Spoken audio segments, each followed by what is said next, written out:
Apakah orang yang belum akikah tidak boleh berkurban? Dan bagaimana jika orang tua kita sudah meninggal tapi belum akikah? Nah, itu dari awal kita mazhab Syafi'i dari awal akikah itu tidak wajib. Tapi kalau bagi yang berpendapat akikah atau udhiyah wajib ya monggo prioritas yang mana yang wajib ya.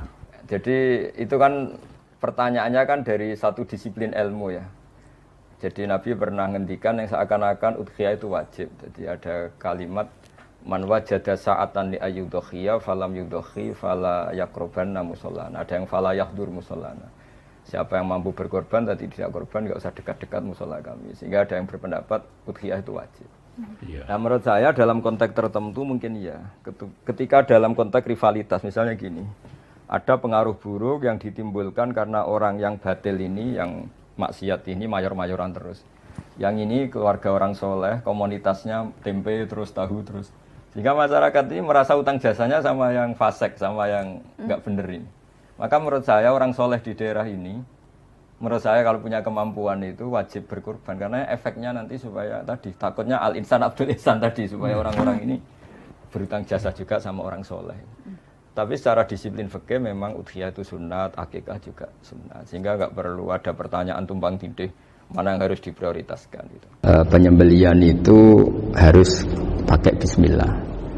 Kalimat harus ini harus dengan arti taruhan sah tidak sah. Apa harus sebagai etika?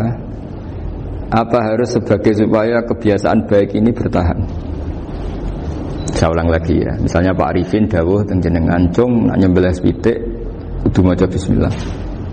Kalau kamu memotong hewan harus baca bismillah. Kata harus itu apa artinya syarat sah? Sehingga kalau tidak baca tidak sah.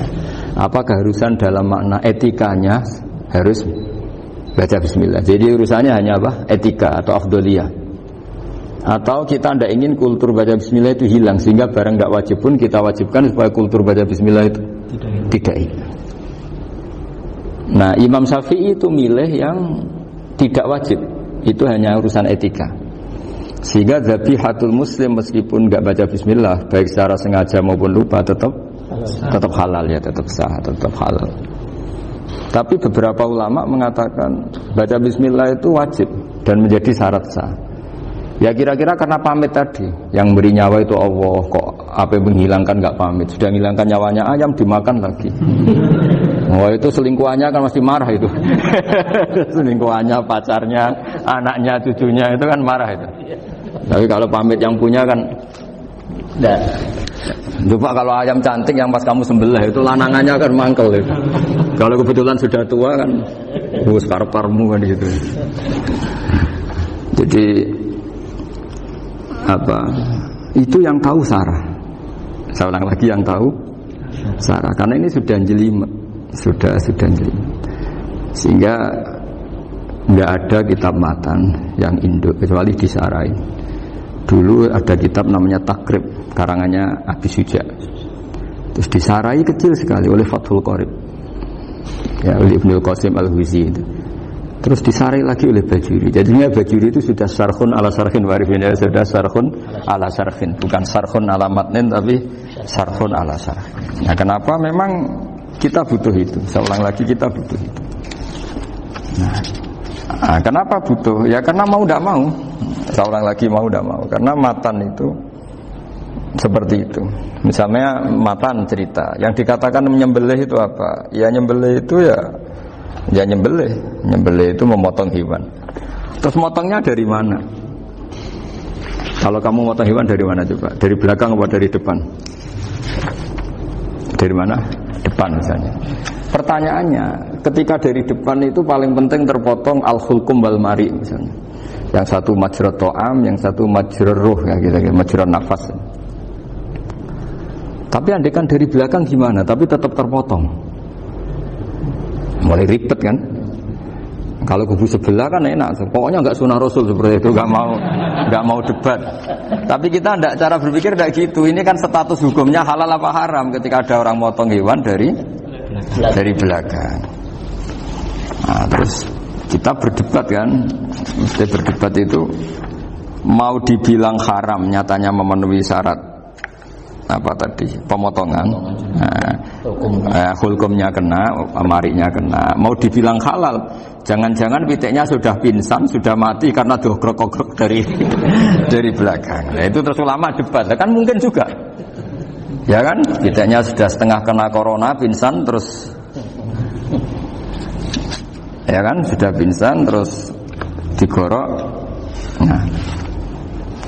Nah seperti ini mau tidak mau kita harus detail. Detail artinya yang dikatakan menyembelih itu apa? Ya nanti tak bacakan tabir di Badiria sekaligus ijazah untuk jenengan semua.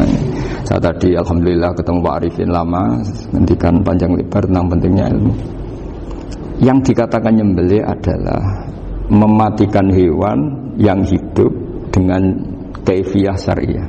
Saya ulang lagi, mematikan hewan yang hidup dengan kaifiyah syariah. Nah kalimat hidup ini mulai masalah. Hidup yang apa? Misalnya ada hewan, saya sering kalau ngaji cerita, ada ayam jago ketandang mobil, ketabrak mobil, kejet-kejet, enggak kamu sembelih pun 1 menit lagi pasti meninggal. Ini kan hanya koordinasi prosedur saja. Karena prosedur ayam mati harus kejet-kejet, enggak boleh enggak langsung peletes mati, enggak boleh. Nah pertanyaannya ketika kejet-kejet ini kamu sembelih, itu halal apa enggak? Wong enggak andekan enggak disembelih juga sudah mati. Artinya enggak penyembelihan ini kan enggak memberi kontribusi pematian, tapi enggak ngefek. Makanya terus ada perdebatan. Ada hayatun mustaqirrah, ada hayatun ittirariyah, ada harakatu masbuh. Itu kalau enggak sarah enggak bisa. Lalu pertanyaan nakalnya begini. Saya itu betul pernah ngalami itu. Wayam jago itu kan mahal, apalagi kalau Bangkok kan. Saya pas jalan-jalan sama anak saya, sama jalan-jalan mau ke pasar itu di pertolongan tuwer mak.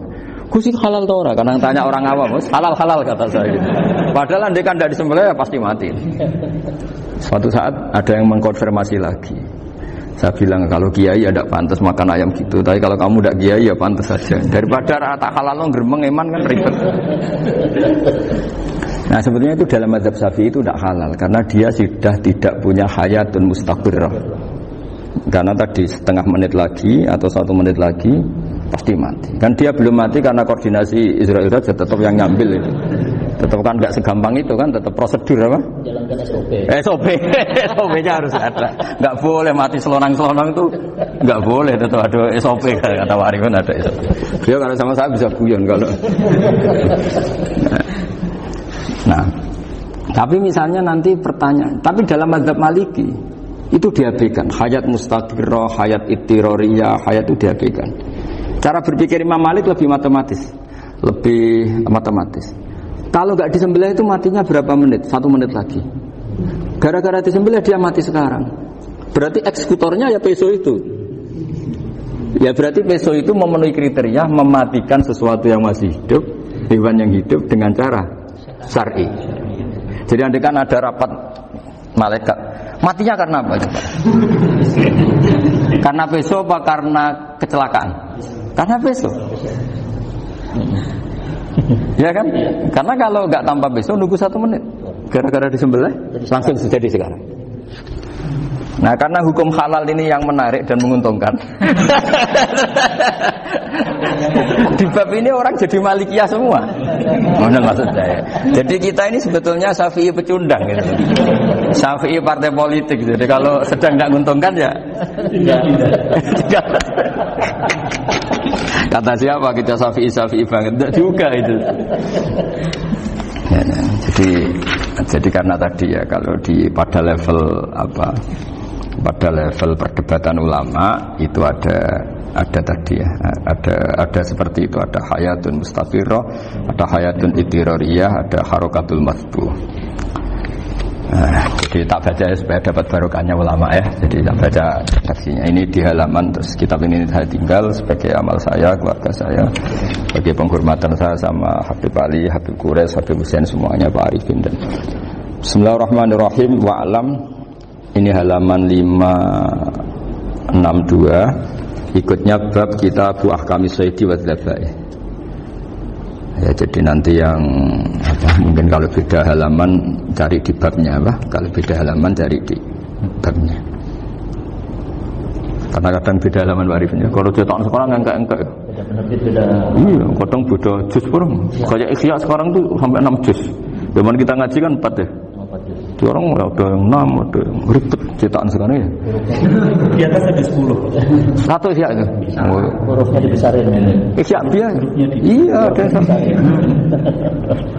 karena ngerti ya, zaman akhir paling sudah agak buta huruf. Saya tuh dulu punya guru terakhum sudah sepuh. Itu baca gini nggak bisa, Pak. Jadi kalau di kelas harus dituliskan pakai spidol. Mulang Minhajul Abidin. Sudah sepuh sih. Kalau ngajar itu nggak bisa jalan, nggak pakai beca. Itu yang nulis agak kurang ajar. Nulis CDE cepet bar. Jadi kadang itu apa itu? Beliau masih semangat, tulisannya habis.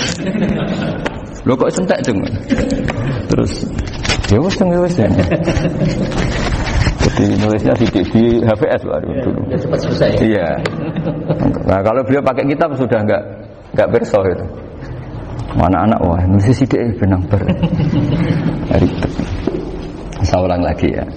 Jadi yang mau saya baca tadi itu logika fikih ya. Fikih itu berpikir ya. Di mana-mana namanya menyembelih itu apa? Dari hidup dimatikan dengan kaifiyah syariah.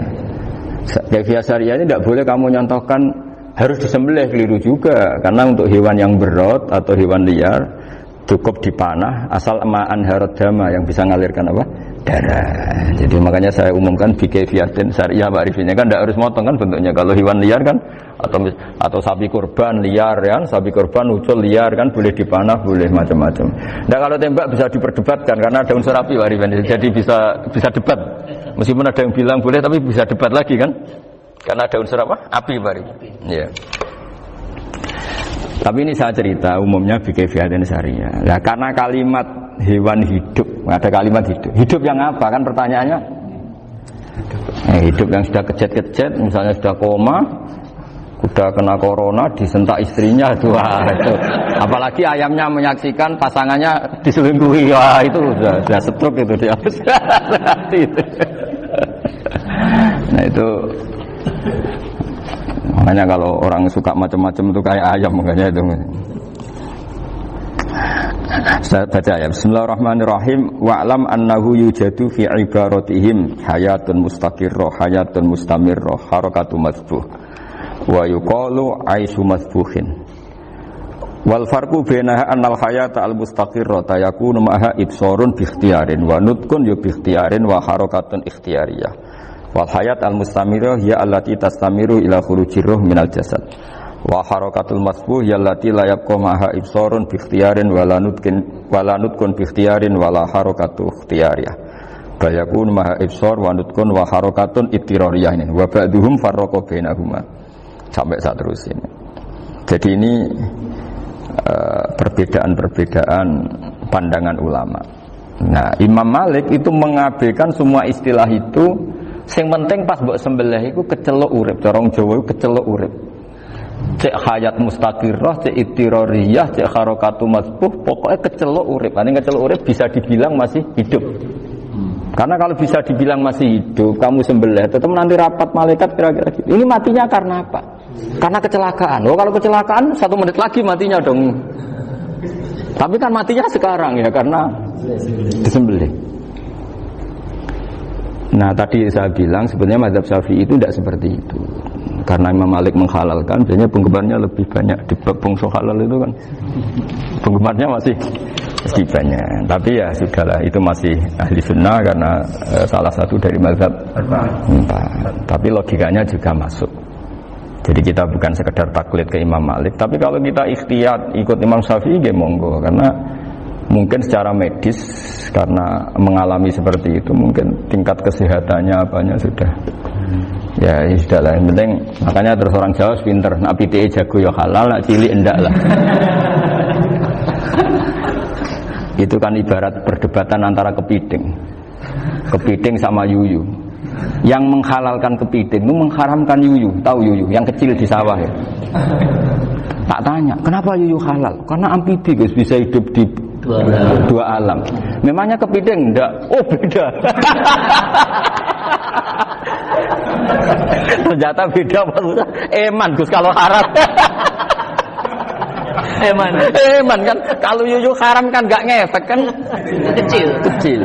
Ini mufti kok. Oh, udah kadang makan selama ini. Iya, selama ini udah kadang makan itu. Makanya banyak kiai yang mengharamkan kepiting sebetulnya, tapi minoritas kan? Minoritas. Tapi yang mengharamkan yuyu mayoritas, wong kecil aja.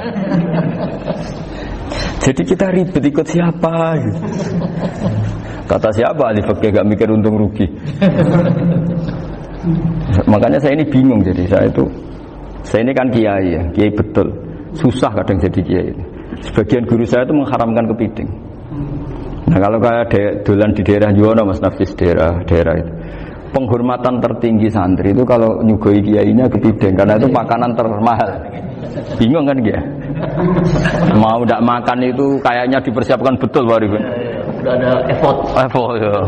Warna nyari yang mahal kan? Mau makan itu sebagian guru kita mengharamkan. Akhirnya ya ada darurat tadi. Makan sekadarnya. Kalau saya habis 3 pasti israf. Kalau habis 1 prosedur hormat yang nyugui. Itu susahnya jadi kiai. Kalau kamu kan tidak kiai, mumpung gratis. Enaknya gak jadi kiai kan itu masalah. Pertimbangannya mumpung gratis. Sudah gitu masih mun dibutuh mawon, makai dibutuh mawon. Oh digawa tenan. Tapi sebetulnya ada sisi naif dari yang bilang halal tadi. Ketika yang bilang hal naif itu versinya, tapi ya nggak apa-apa, semoga dimaafkan Allah. Naifnya tadi, tapi saya tidak tapi itu masalah khilafiyah ya. Semoga yang mengatakan halal juga benar, karena punya perhitungan iman tadi. Tapi yang bilang halal itu tak tanya, yuyu itu halal apa haram? Lucunya jawab haram semua. Yuyu bahasa Indonesia nggak ada kayaknya. Nggak tahu juga saya apa. Yang penting paham tapi yuyu yang kecil itu. Itu kalau diharamkan nggak ada yang protes ya? Nggak ada. Tapi kalau kepiting? Ini pakai model apa? Coba Pak Wafa. Kalau alasannya amfibi, yuyu sama kepiting sama enggak? Kalau alasannya amfibi, hidup di 2 alam. Sama-sama. Kenapa kepiting jadi halal? Lebih bernilai. Ini juga mufti model baru. Mungkin muftinya mau halalkan. Iya makanya itu. Kan jadi kayak tadi ayam jago tadi orangnya tak tanya akhirnya. Andekan yang kecelakaan itu ayam kecil. Kamu tanya saya enggak? Ya enggak, terus langsung tak buang. Kan langsung dibuang. Berhubung ayam besar. Eman kan. Tapi nurani aja sebetulnya protes. Nyembelih kleket-kleket. Kadang kan apa kejet-kejet itu sudah tunggu SOP jangan lupa. Ya tapi apapun itu ini ilmu harus didengar ya supaya kalian tahu ya, ada hayat mustaqirroh, ada hayat mustamirroh, ada hayat ittiroriyah, paling enggak kita ngerti lah. Karena nanti di bab B ya nyun sewu di bab apa B itu ya nanti nggak sahnya karena apa? Tidak mutamawal. Misalnya saya punya utang sama Pak Arifin ayam jago, tak bayar dengan jago yang mengalami kehidupan sudah seperti itu kan tidak sah. Meskipun itu hidup tapi sudah tidak hayat yang mustamirah, tidak normal. Jadi ilmu itu apapun tidak cocok kita karena beda mazhab misalnya, tetap sebagai apa? Ilmu. Jadi jangan pernah anti ilmu meskipun kita tidak cocok. Dulu saya itu heran sama Abu Hanifah karena membolehkan merujuk wakaf. Wakaf itu kan nggak boleh ditarik kembali dalam mazhab Syafi'i dan hampir semua ulama bilang gitu. Tapi kalau kata Abu Hanifah, jika nazir yang nerima itu tidak sesuai rencana kita, keinginan kita, itu boleh narik kembali. Fa innal waqfa atiyatun mahdhah, kata beliau. Wakaf itu ya pemberian normal saja. Suatu saat ada peristiwa gini Pak Arifin ya, ada orang kaya raya mewakafkan tanah itu senilai kalau nggak salah itu 60 miliar. Singkat cerita beliau bermain apa gitu, bisnis apa itu bangkrut. Kemudian itu belum disertifikatkan wakaf. Kemudian nggak ada yang disawang coro Jawa, nggak ada yang dilihat, terus mau dibeli sama nyuwun sewu sampai yang mau beli yang mampu itu non muslim. Singkat cerita ada orang kaya muslim yang mau beli itu tapi ada problem karena itu wakaf. Tapi kalau nggak dibeli itu malah dibeli non muslim. Tanya saya, ternyata saya jawab nggak apa-apa dibeli saja, ngikuti mazhab Abu Hanifah. Karena kalau mazhab Syafi'i itu nggak sah semua pembeliannya. Tapi apa artinya mazhab kalau kita berpikir nggak sah tapi yang jual melakukan? Nah itu yang nggak dipikirkan oleh orang-orang fikih yang di Menara Gading. Apa gunanya kita bilang nggak sah? Tapi yang punya tanah tadi tetap menjual. Karena tidak mengindahkan hukum itu. Mau apa? Makanya saya bilang, bagi nentang Gus itu nggak ada kaulnya dalam madzhab Syafi'i. Saya bilang, kamu mengharamkan itu sudah ada gunanya, karena itu tetap dilakukan. Jadi kita pertimbangannya ada itu, daripada dikuasai situ, mendingan kita. Betul. Nah itu sisi-sisi fikih. Makanya ini kita ngaji fikih, tidak segampang itu memberi fatwa, karena pertimbangannya banyak, Pak. Tidak hitam putih. Tidak hitam putih gitu maksud saya, ini cerita. Jadi nanti kamu ngerti. Jadi mau apa coba? Itu kan ibarat gini. Hukumnya kita ngajar perempuan itu masalah sebetulnya secara, karena itu ajnabiyah. Tapi fakta mentoleransi li ajli ta'lim, karena untuk belajar gak apa-apa. Kalau sudah jadi fakta itu ribet. Dia maunya belajar sama kamu, dan sekali kamu tidak mau belajar ke yang lain yang potensi menyesatkan. Jadi fakta bukan masalah nazar lagi, sudah penyelamatan. Ribet kan kalau sudah begitu. Saya punya kenangan yang menurut saya itu harus jadi trauma. Siapapun harus jadi trauma. Ini cerita sedikit. Ini masih ngaji fikih, pertimbangan. Ada orang itu sangat khusyuk, Pak Arifin. Sangat khusyuknya di rumahnya Pak Wafa itu nggak ada TV, nggak ada motor, nggak ada apa saja. Ketika anaknya berkembang agak dewasa, itu pertama naik motor, itu ya utang jasa sama kawan-kawannya. Pertama dia ngelihat nikmati TV ya dari kawan-kawannya. Corong Jawa, mbek tanggane lah. Padahal orang tuanya ini protektif justru karena banyak tangganya sing tidak pati Islami lah. Ya mereka orang Islam tapi ya nggak sholat, nggak apa. Singkat cerita orang tuanya ini datang ke rumah saya nangis, nangis Gus. Sekarang saya ikrar bahwa mazhab abah jenengan Kiai Nur Salim, bapak saya itu, mazhab jenengan itu lebih hebat timbang mazhab kula. Nangis dia. Dulu saya itu agak menyalahkan Kiai Nur Salim jenengan karena longgar di rumah ada TV, ada motor. Terus dia cerita. Nah karena anaknya ini pertama bisa naik motor, untuk anak ABG ini kan jasa yang luar biasa. Karena dia butuh sekali bisa naik motor, dipinjemin. Akhirnya walhasil anaknya ini yang saya merantau ke Jakarta kemana, akhirnya lam yusolli wa lam yasum. Padahal anaknya ya kiai kamu. Terus tak ceritanya. Terus akhirnya dia tanya, kenapa sih Gus jenengan sama abah kok longgar gitu sama anak? Tak ceritani gini Pak Arifin, menurut ilmu al-insan abdul ihsan, manusia itu budaknya kebaikan. Karena utang jasanya sama anak ini, ya dia akan ainut anak ini. Sementara kenangannya mbek jenengan mbok amui. Tidak boleh. Dia baru ngakui ya Gus saya itu nyun sewu hanya khusyuk tapi kurang ilmu. Tadi dia hanya berdasar khusyuk. Bocah kok main delok TV kan pikirannya hanya gitu. Ini cerita ilmu, saya bukan menjustifikasi manapun, ini kan cerita ilmu Pak Arifin ya. Jadi semuanya itu ada hitung-hitungannya. Coba kalau kita terlalu stakung be anak pertama naik motor jasanya orang nggak sholat ya, pertama roh TV jasanya orang nggak sholat. Coba terikatnya anak ini sama kita apa sama orang itu? Sama orang itu. Bayangkan kalau umur ABG, kalau umur sak pari pun Pak Wafa ini nafsu astagfirullah kan. Iku cocok tuwa nome ya ora. Gaya tok, bareng tua udah khusus gaya tok. Aslinya namanya bodoh. Ya saya sama-sama semua. Cuma saya akan lebih jujur dari biasa. Jadi orang itu harus ngitung gitu. Itu kenapa Mbah Mun tuh kayak alim alama. Setahu saya dalamnya ada TV. Putra-putra ini lihat TV. Meskipun kita tidak mungkiri negatifnya TV, kita nggak mungkiri Pak Arifin ya. Tapi tadi ketika anak-anak ABG itu pertama lihat TV jasanya tonggo ini. Kalau kebetulan tanggane wong soleh nggak masalah ya. Kalau enggak, itu nangis ke rumah saya itu. Nyesel dia. Tapi saya bilang gini, ini jenengan tiang soleh, mesti anak jenengan suatu saat kembali. Coba pola jenengan harus ubah. Ini hebatnya Nabi. Ketika Sayyidah Aisyah masih kecil, minta diperlihatkan Li'bul Habasyah. Itu ya diturutin kan masyhur itu. Kayak apa Nabi? Karena kalau nggak diturutin, pasti Sayyidah Aisyah akan ngidolakan mainan yang lain yang di luaran sana malah. Itu karena Nabi punya kearifan tadi. Jadi ini kan ilmu, lagi-lagi ilmu. Jadi yang semua itu harus dibaca dengan ilmu. Makanya kata Nabi, ad-dunya mal'unatun mal'unun fiha illa dzikrawah wa ma'alahu aw aliman aw muta'alliman. Karena dunia ini hanya bisa dibaca dengan ilmu. Yang diridai Allah maksud saya hanya bisa saya itu banyak kenal menteri, kenal pejabat. Tapi saya tidak pernah melihat itu sebagai pejabat. Melihatnya itu orang yang ingin belajar agama. Karena sekali salah melihat, yang hidup itu tamaknya Pak Arifin. Yang hidup kan tamaknya. Saya kenal orang kaya kok melihat kaya, yang hidup itu tamaknya, ingin dapat ini. Tapi kalau melihat itu sebagai hamba Allah yang ingin belajar, insya Allah kita selamat dari tamak. Meskipun kita ya manusia tidak sempurna. Setidaknya ketika dia lomo atau tidak lomo, nyalami template apa tidak ngefek, karena kita melihat ini mau belajar. Tapi kalau kamu didorong tamak, katanya orang kaya ternyata nggak tahu haknya kiai, ribet kan? Ribet. Ya kalau kamu punya santri cantik ya lihat itu sebagai santri kamu. Jangan melihat ini mau nggak sama saya, kalau enggak ya wah ya ribet kalau gitu. Ini anak-anak muda harus dilatih ikhlas, baru bahaya ini santri-santri sampean kalau nggak dilatih ikhlas ini bahaya. Karena ini belum punya penggemar pejabat, paling ya anak-anak yang ya tadi ABG.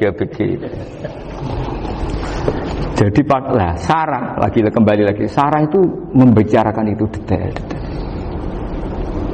Jadi ya makanya kenapa orang mati yang lahir langsung meninggal itu nggak wajib disolati. Ya, alasannya di fikih ya lucu.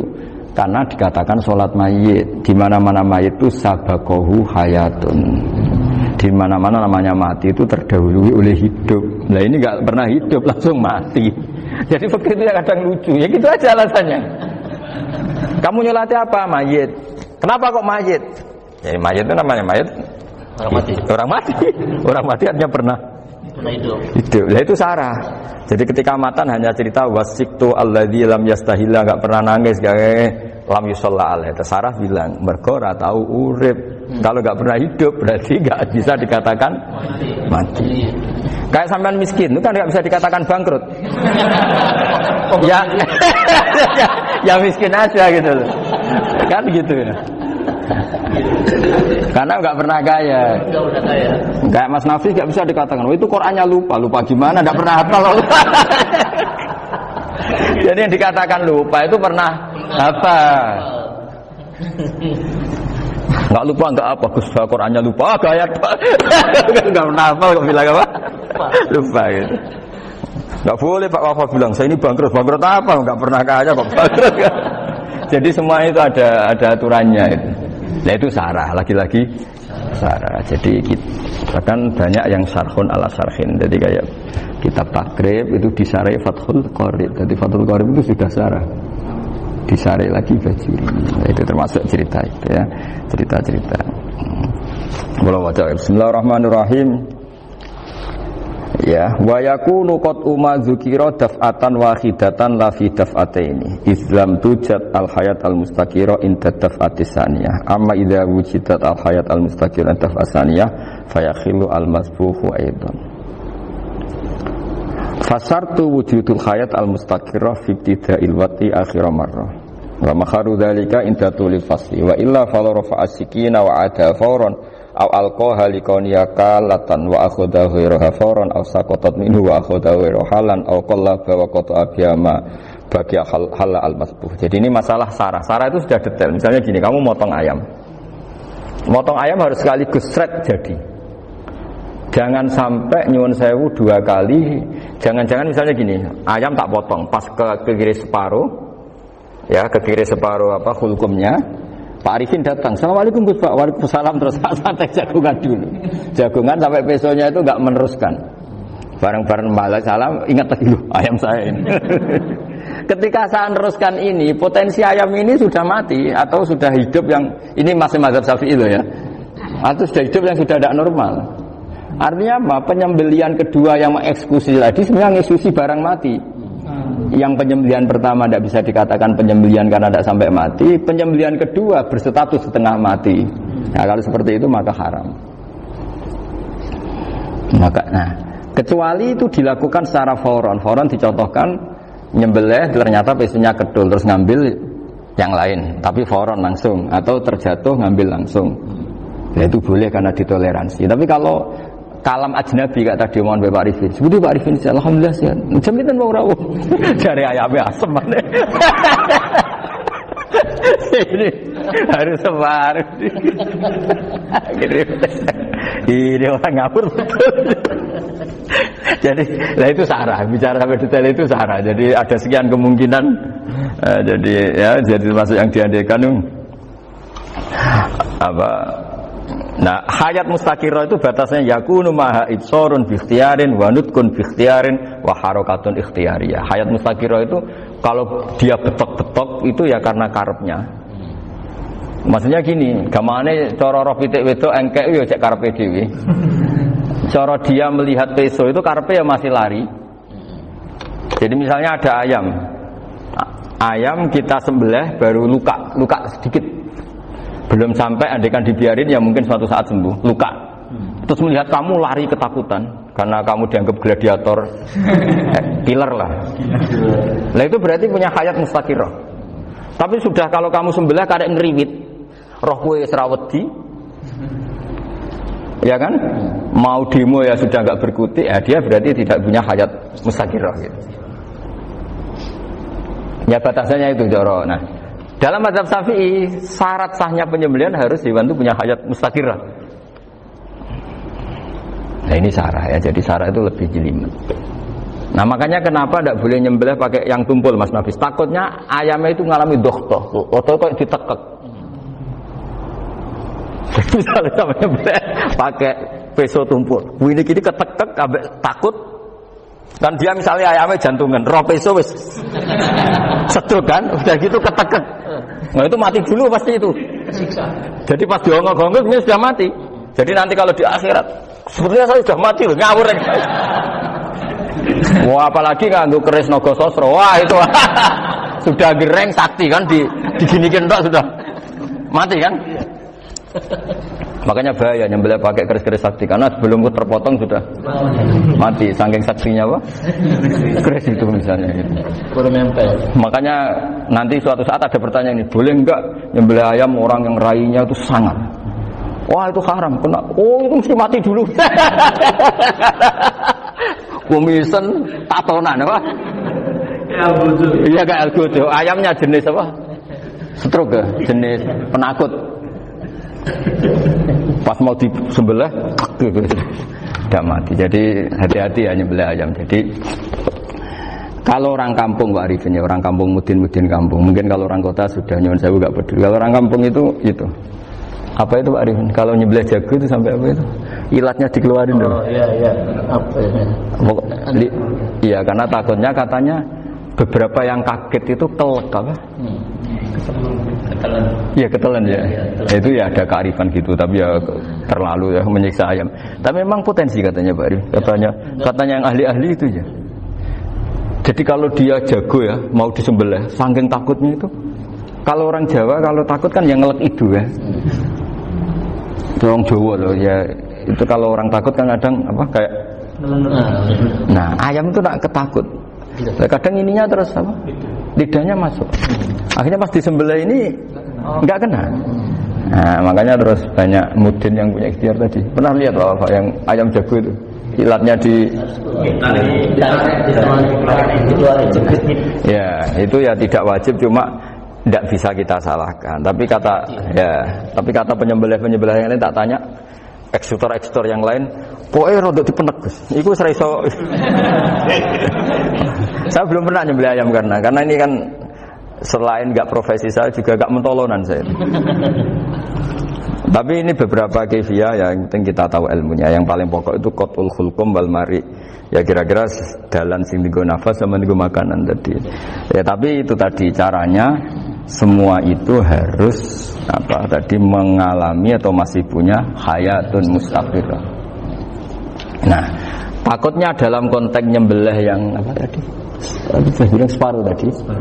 Itu jamnya normal enggak? Itu sudah jam 11 ini. 10. Oh, jam mati almarhum itu. Itu enggak halal disembelih itu sudah maitah ya. 10-14 kan. Iya ya. Ya makanya saya bingung lihat jam. Ya jadi itu Pak Wafa ya, pentingnya sarah itu seperti itu. Matan itu kan asal nyembelih saja, tapi di sarah diterangkan jangan hanya nyembelih, yang disembelih harus ada hayatun mustaqirah, karena dikatakan penyembelihan adalah menghilangkan nyawa dengan cara yang syar'i. Nah, kalau nyawanya saja sudah hilang bukan nyembelih gitu. Nah potensi itu ada ketika jago kamu sembelih pakai yang tumpul, ini ada dohtoh. Loh, hewan itu juga kayak manusia loh, karena punya hati. Ketika takut saja mati. Nah, takutnya ulama kan ini ngalami dohtoh, kayak orang ditekek kan mati kan, ditekek kaget. Contoh gampang gini, orang ditekek perempuan kemungkinan mati itu kecil, karena murni hanya ngalami pernafasan. Tapi nak ditekek wong gagah tatonan kan terus dua reaksi tubuh, takut sama gak bisa bernafas, itu kan lebih cepat, apa? Kira-kira kan gitu. Nah ini sudah takut, dongok-dongok itu kan nyiksa. Saya sering ketemu orang yang ahli nyari ular, nyari apa. Itu ya gitu. Filosofinya sama seperti orang perang. Harus bikin takut. Iku kewan Gus nak disuwentak, iku telelekan, jare telelekan iku apa Pak Anda bicara bahasa Batawi ini itu. Orang kaget terus terpaku itu. Teorinya Khalid bin Walid kan gitu. Kalau perang supaya musuh takut. Kamu tahu saya, kami siapa? Gertak gitu. Ayat ji'na biqaumin yuhibbunal mauta kama tuhibbunal hayat. Kita ini bawa pasukan yang mereka mencintai mati kayak kalian mencintai hidup. Pasukan kami ini wadarwis, berani modar ya wis gitu. Kira-kira gitu kalau bahasa Jawa itu. Tak mati. Berani mati. Akhirnya musuh kan nah, di antara syaratnya perang kan gitu, harus bikin musuh itu takut, gemeter. Nah telelekan itu gampang gitu loh. Telelekan itu pokoknya tadi loh Pak Arifin, kepaku tadi. Nah, enggak berkutik. Paham ya? Nah, jangan-jangan ayam yang kita sembelih mau wis wedi dongok-dongok mati duluan gitu. Nah, makanya terus kata musannaf kalau bisa itu wa yakunu madzukira bidafatin wahidah. Kalau itu usahakan sekali jadi. Tapi itu bukan berarti syarat sahnya harus sekali jadi. Kira-kira karena tadi enggak kebayang kan kalau baru separuh tak Assalamualaikum Gus Pak. Waalaikumsalam Pak Arifin, sebuti kabarnya. Baru itu terus ingat diteruskan lagi. Kemungkinan ini sudah mati apa? Nah, makanya ya tapi lagi-lagi ini sarah ya tak baca bismillahirrahmanirrahim wa yakunu qad umadzukira daf'atan wahidatan la fi daf'ataini fa innahu yahrumul masbuh hina itu. Kalau dua kali, tapi dua kali maksudnya yang satu kali ini mengakibatkan kematian. Dikatakan penyembelian belum sempurna, dikatakan hidup toh nanti pasti mati, berarti tidak mengalami hayatun mustaqirrah. Paham ya? Jadi ini semoga dapat barokah dari para ulama.